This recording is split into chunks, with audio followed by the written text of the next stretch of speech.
അവിൽ കുഴയ്ക്കുന്നതിൻ്റെ ഒരു ട്വിസ്റ്റ് കണ്ടാലോ? Welcome to Nadi's creation. അപ്പോൾ അവിൽ കുഴയ്ക്കുമ്പോൾ ഒരു ഡിഫറെൻ്റ് ആയിട്ടുള്ളൊരു മെത്തേഡിലൂടെ അവിൽ കുഴച്ച് നോക്കിയാലോ? ആദ്യം നമുക്ക് വേണ്ടത് ഒരു 2 കപ്പ് അവിലാണ് കേട്ടോ. അതിന് വേണ്ടിയിട്ട് ഞാൻ 2 കപ്പ് അവിലെടുത്തിട്ടുണ്ട്.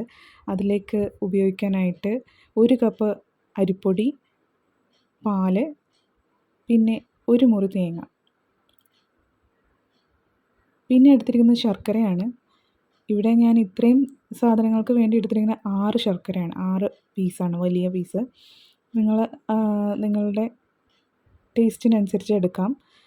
കറക്റ്റ് എല്ലാതും ഇതേ അളവിലായിരുന്നാൽ വളരെ ടേസ്റ്റി ആയിരിക്കും കേട്ടോ.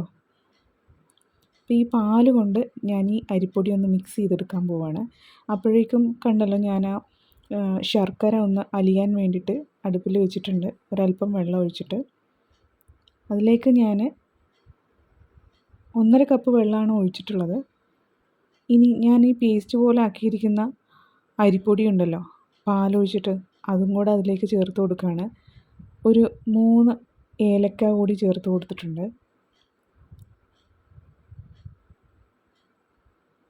ശർക്കര ഒന്ന് അലിഞ്ഞ് പോകുമ്പോൾ അതിൻ്റെ കറുപ്പ് കളറെല്ലാം ചട്ടിയിലെല്ലാം പിടിച്ചിട്ടുണ്ട്.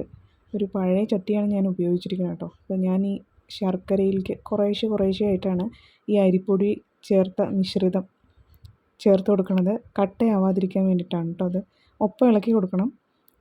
ഇത് നന്നായി തിളയ്ക്കുന്ന സമയത്ത്, ഒരുപാട് ലൂസല്ല, എന്നാൽ ഒരുപാട് നേരം വെച്ച് കഴിഞ്ഞാൽ അത് നന്നായിട്ട് കട്ടിയായിട്ട് വരും. അങ്ങനെ ആവേണ്ട ആവശ്യമില്ല. ഒരുവിധം ലൂസ് തന്നെ നമുക്ക് എന്ത് ചെയ്യാം, ഈ അവിൽ ഇതിലേക്ക് ഇട്ട് കൊടുക്കാം. കണ്ടല്ലോ, അവിലിങ്ങനെ ഇട്ട് കൊടുത്തിട്ടുണ്ട്.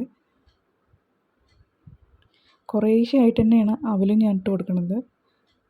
എല്ലാം കൂടി ഒരുമിച്ചിട്ട് കഴിഞ്ഞാൽ ചിലപ്പോൾ കട്ടയായി പോകാൻ ചാൻസ് ഉണ്ട്.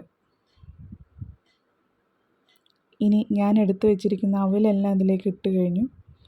ഇനി അതിലേക്ക് ഞാൻ എന്ത് ചെയ്യാണ്, ചിരകി വെച്ചിരിക്കുന്ന തേങ്ങ കൂടി അങ്ങോട്ട് ചേർക്കുകയാണ്. അപ്പോൾ നോക്കണം, നല്ലൊരു ടേസ്റ്റി ആയിട്ടുള്ളൊരു മിശ്രിതമായി മാറിയിട്ടുണ്ടത്. നമ്മുടെ അവിൽ കുഴച്ചത് ഇങ്ങനെ റെഡി ആവുകയാണ്.